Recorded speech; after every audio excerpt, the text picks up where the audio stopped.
Hello everybody, welcome back to Comedian MTG. My name is Ian, and this week we have, thanks to Wizards of the Coast, a special sponsored episode. This is a deck tech from one of the new cards from Wilds of Eldraine. Now this might be a first for this channel because this is not actually my list. I have actually outsourced to a local member of the community. Most of you may know Max P, one of the premier Florian players in our format right now. Max is one of those players who grinds a ton of tournaments. You probably heard me say their name a decent amount on the channel, but Max is a super good Florian player, and like that's sort of the deck that he's known for. He shows up to a lot of tournaments. He's also played a few other decks, and this is one that has caught his interest as of lately. And I was at Festival of the Nights talking with Max about this deck, and we sort of just were talking about how awesome it is, how this new commander from Wilds of Eldraine is really warping the format. So we're really excited to talk about this video, and let's go from there. This is Talion the Kindly Lord. Before we break down this deck though, I want to remind you that while we're here on YouTube, please hit like and subscribe. That helps out the channel a ton. And if you want to help out the channel extra,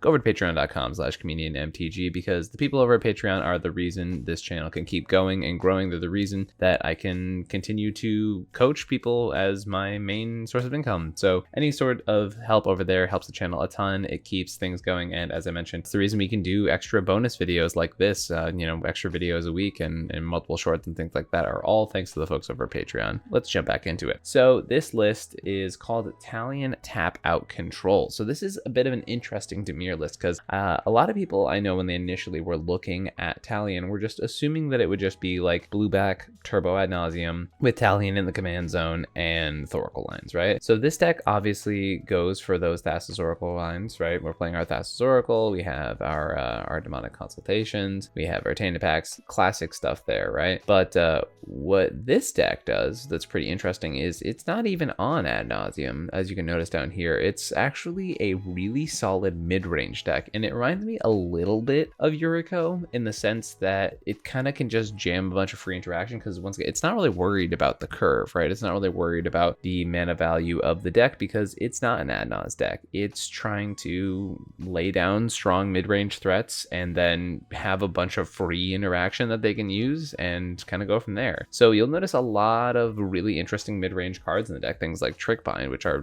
haven't been played historically in quite some time. Things like Sheoldred's Edict, which is really solid at just absolutely housing a bunch of your opponents. We have Snap and Snap Back, once again, more free spells, because basically the idea, and when I was talking with Max, I guess before all of this, let's actually read the commander. So this is one of our brand new mythics from Wilds of Eldraine. So it is a flying 3/4 for 2 in Dimir. It says, as Talion Kindly Lord enters the battlefield, you choose a number between 1 and 10. Whenever an opponent casts a spell with that mana value, power, or toughness equal to the chosen number, that player loses 2 life and you draw a card. Now Max, who's been playing this deck a significant amount, says he always names 2 with this deck, and the number I was leaning towards in general when I was looking at this commander initially. I know a lot of people have argued that 1 is actually the number that you're supposed to name, but from what I understand from Max, who's been playing the deck a lot, 2 is the number that pays off quite a bit. He said something along the lines of, yeah, you usually have about 15 cards by the time it comes back to your turn. So I'm assuming 2 has been a pretty good number for him. But yeah,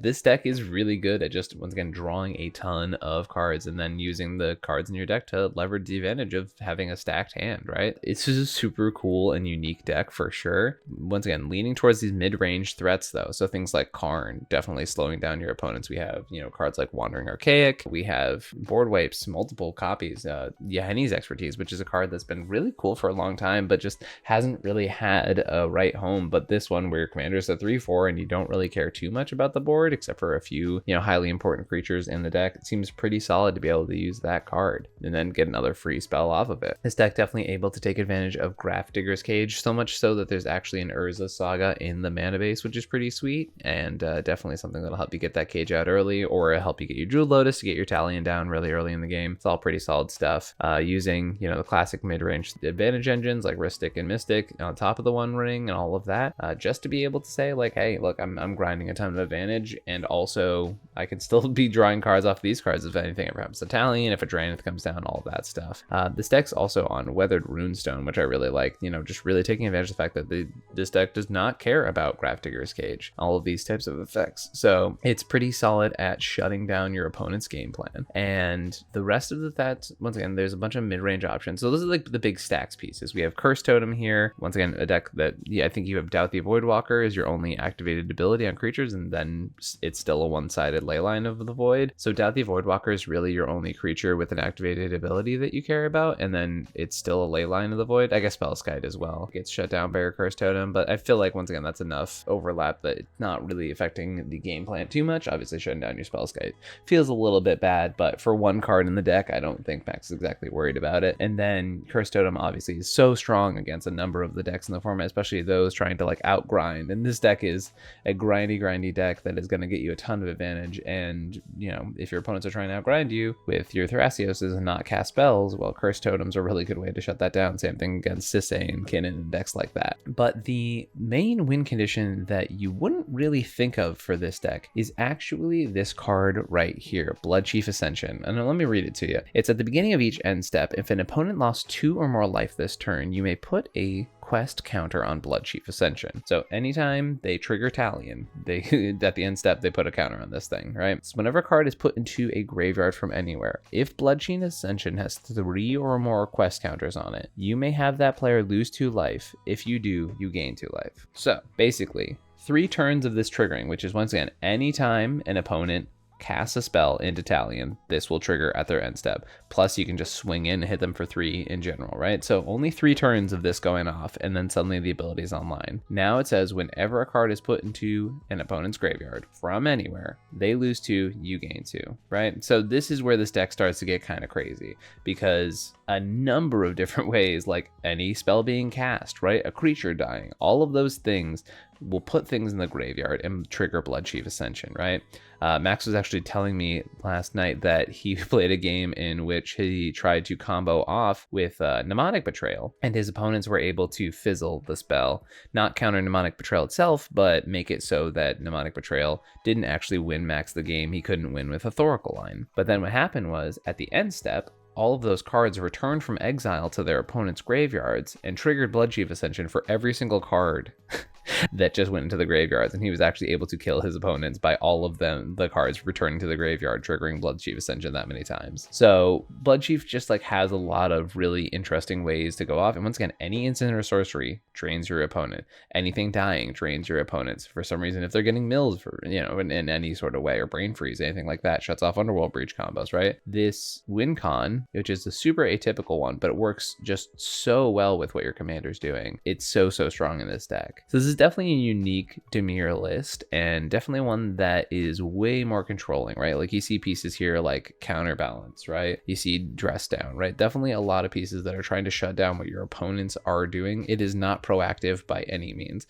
It will eventually get its Thoracle win or its Mnemonic Betrayal win, but it is not trying to speed through the game even slightly. You know, I think one card that really shows that is we're looking at Orcish Bowmasters here, right? There are no wheels in this list, but Bowmasters is there literally just to stop your opponents trying to run away with this game. This deck is meant to grind. It is meant to plant Talion. It's meant to make your opponent feel bad for casting their spells, and you're going to take advantage of that. I mean, also checking out the fact that there's 32 instants in this list. That should be pretty indicative of what kind of deck we're trying to play here, right? I love seeing some of these like classic counter spells and interaction pieces that just haven't seen played. Once again, things like talked about Trick Bind earlier, right? We have Drown in the Lock, Limb Duel's Vault, a lot of these like very standard Dimir options that were at one point in the format instant staples and now kind of have fallen off. But this Dimir mid-range strategy is perfect place to be playing cards just like this. So it's really cool to see a deck that operates on this axis. I love that once again it is going full control here, trying to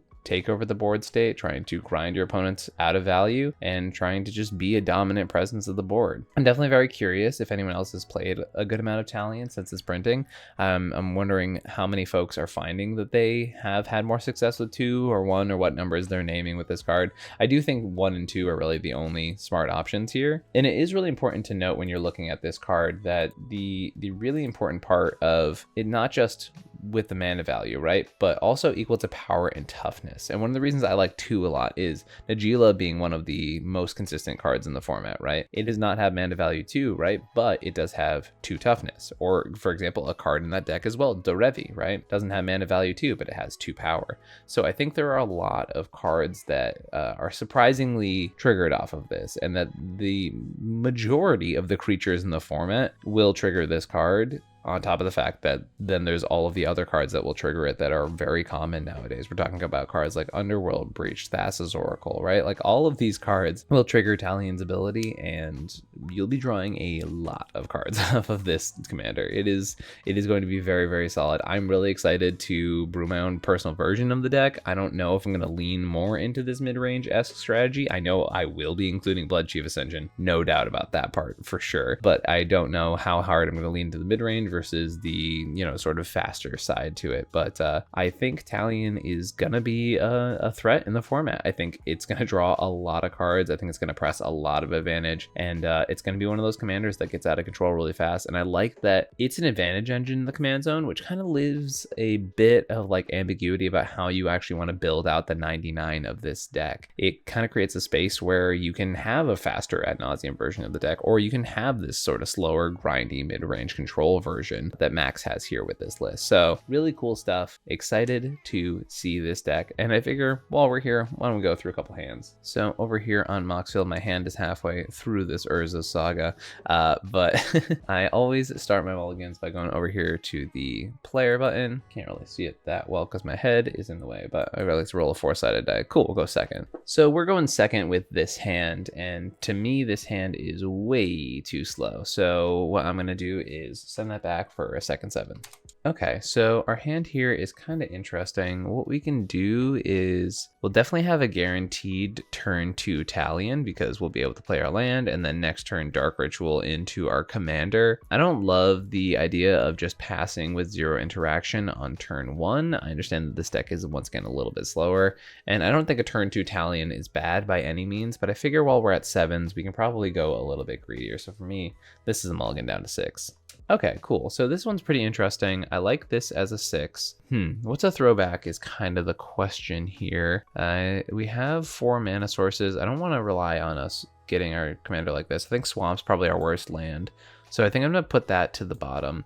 The game plan here being turn 1, let's just drop the Grafdigger's Cage and then hold up the ability to Chrome Mox later in the game. I'd rather just get the Grafdigger's Cage down. I know there's also an argument to get down to Bowmasters, and that would be really depending on the pod. If I'm playing against Timnas, or if I need to snipe a Mana Dork or something like that, there's definitely the option to exile the Mindbreak Trap and go for the Bowmasters here. While I'm going through the mulligan process, I don't usually draw a card until I've decided to keep a hand, because I want to be able to work out my game plan going through the mulligans and not really use the top deck, which could be any number of cards, right? There's 93 possible cards still available in our deck, and I don't want the data to be skewed in that sense. Otherwise, this is just a keepable hand, and depending on what we draw and also the table configuration, I'm feeling pretty decent about going second with this hand. It has a few control pieces, got some free counter magic, stuff like that's pretty good. And then as far as, you know, our opponents are concerned, it really depends on what they're doing, which will depend on how we take these early turns of either Grafdigger's Cage, Orcish Bowmasters, etc. So feeling good. Let's do another one. Turn 2 Bowmasters, turn 3 Rhystic Study is just too slow in this format, and 5 lands is not filling me with a lot of confidence. Second 7. Oh, we have to reroll turn order, my bad. All right, cool, we're going first. Okay, so let's see here. We have turn 1 Karn, turn 2 Talion. Yep, I think that's a snap keep for me personally. Probably doesn't even matter what our draw is, but just, you know, Mana Crypt, Soul Ring, Karn. Yeah, that out turn 1's kind of insane. Draw on a land, play Talion turn 2 to protect our Karn, name number 2. This is absolutely insane. So, yep, feeling good. Okay, we're going first again. I guess we're getting lucky today. Exotic Orchard as the opening land terrifies me, especially going first, because I mean it does not tap for mana, which is not great. There's an Imp Seal in this hand, so you could always Imp Seal for Crypt, but that means you have to crack your Lotus Petal, because once again, Exotic Orchard going first means that it doesn't tap for mana, because your opponents don't have lands on the battlefield. So because of that awkwardness, I'm probably going to mulligan this. Also, one of the reasons I tend not to play Exotic Orchard in 2-color decks is this example right here, you know, things like that, and also you're only 2 colors, and there's many available 2-color lands. So just a note for people who are picking up this deck, I might swap Exotic Orchard out. Second 7 here is real snail's pace slow. We got Aristic turn 3, Stern Scolding to hold up the whole time, but yeah, you're not winning games of cEDH by holding up a counterspell for 2 turns and doing nothing. Let's go to 6. 6 is also Snail's Pace of a hand, Fimage on turn 2, Misstep, Cyclonic Rift, not really enough for me, so let's go to 5. Okay, we have an interesting 5 here. I think this is probably keepable. I'm probably getting rid of the copy artifact despite it being pretty decent in the early game. And then one of these lands here, probably I don't know, I like Otawara later in the game, so I'm kind of tempted to keep the Colosseum now. So yeah, let's throw these 2 back. And the game plan I see with this hand is just playing a land turn 1, holding up either counter magic or the ability to Vamp Tutor for a Mana Crypt, and then be able to untap and play Talion. You can also Vamp Tutor for a Jeweled Lotus. I tend to prefer Mana Crypt in situations like these just because you're building for the later game, but if you do get a Jeweled Lotus, you can then hold up a miscast and also play your commander, which is obviously super solid for that turn cycle, just a lot worse towards the late game as you're down to 2 lands as opposed to 4 consistent mana sources, which you would get with Mana Crypt. Let's do one more of these bad boys. All right, this is a first 7. This for a first 7 is just so mediocre. You can obviously get down like a Douthie turn 1, which is fine, but I just think you want more from your opening hands. With the 4-mana commander, you also won't get to cast till turn 4, which is a big part of your game plan. Seems kind of lame. So yeah, let's go to a second 7. Oh, and once again, I forgot to roll for turn order. 3. Cool. All right, second 7. Oof, another slow snail's pace of a hand, right? We got, you know, good stacks pieces here, but they're not doing enough really. So I'm gonna drop that down to a 6. So we have gemstones here that allows us to get a little acceleration mana wise. We don't really have a lot going on in the hand though, right? Like I'm not gonna keep a hand that's all counter spells. And honestly, it seems pretty bad. So I think we have to go to 5 here. Okay, so this is an interesting 5. It's a turn 2 Talion, which I like for sure, with a colorless mana floating in case we draw anything else interesting. Yeah, what to keep here? What to keep is the question. So we've got Douthie seems a little greedy given our mana situation. I think Metamorph might be better towards the mid to late game, which I appreciate now, but and then the Edict is fine. it has a chance of like being a really heavy tempo play early in the game, right? So if I'm playing with like a bunch of mana dork decks, I might keep the Edict. But if I'm playing with faster decks, I probably keep the Mental Misstep. So I think the ones I'm definitely keeping are obviously these 3. And then the choice is the last 2. I think once again, Douthie is a little slow, and with our mana situation, you probably are not going to cast it anytime soon. So that one's going to go to the bottom for me. As far as the other 2, I think I'm inclined to maybe keep Metamorph and Misstep, but I think Metamorph would be just too greedy, and let's keep the cheap interaction. And then yeah, play these out, get your turn 2 Talion, and then hopefully start drawing a bunch of cards. Sweet. So this is one of our new commanders from Wilds of Eldraine, Talion the Kindly Lord, and it's a really cool one. I'm very excited to play this commander. I'm excited to get my own list together, see what differences I have from Max, and kind of see where I like aiming the deck, right? Towards these mid-range piles or towards a faster tempo-y version. I love the fact that they can play these stacks pieces though, things like Karn and, you know, Grafdigger's Cage and Curse Totem and Weathered Runestone, all these super impactful pieces, things like Counterbalance as well, and just grind up the game. I love that Blood Chief Ascension is like the main win con of this deck. I think that's super cool tech, and I love how powerful it is with Talion itself. So this deck is really sick. I'm very excited to see it see play in cEDH, see how it affects the format, see how it just performs as a deck in general. So really cool stuff. If you all like this, if you enjoyed me taking a look at someone else's deck or taking a look at some of the new commanders, please feel free to leave it down in the comments below. It helps out the channel a ton. Liking and subscribing helps out the channel, lets me know you enjoy videos like this. Once again, leaving those comments helps a ton. If you're feeling generous, check out patreon.com/comedianmtg, where you can find things like our folks who have their names in the show notes at the end of the episode. I'm going to be adjusting some tiers pretty soon, and I have a new idea for a tier that I think is going to be pretty cool, and I think this will be one that sticks around for quite some time. Basically, I'm going to be trying to make a tier where I give y'all my deck list lists even before a tournament, so you guys can have that sort of inside information and sort of know what I'm working on as I'm going into my tournament settings. So that will be coming pretty soon. Also, I mentioned that there should be a video coming out very soon on this channel talking about a new type of gameplay coaching, which is going to be really exciting. And I'll make sure to, if it's out, I'll leave a link, and if not, I'll drop a link in the description of this video when that comes out. But definitely check that out. It's going to be a little bit different than a standard coaching session, and I think it's going to be really enjoying while we're here talking about it. If you enjoy this channel, if you want to learn from a player who has one of the longest records of top 16 performances with a diverse array of different strategies and decks, check out cEDH coaching with me. You can find me at comedianmtg@gmail.com or DM me on Twitter and Discord if you want to set up a session for coaching. All right, everybody, thank you for joining me. Thank you for Wizards of the Coast for sponsoring this video. If you want to check out some Wilds of the Eldraine product and get really cool commanders like Talion, the Kindly Lord, there will be a link in the description of this video, so you can go check that out. All right, everybody, catch you next time. Peace.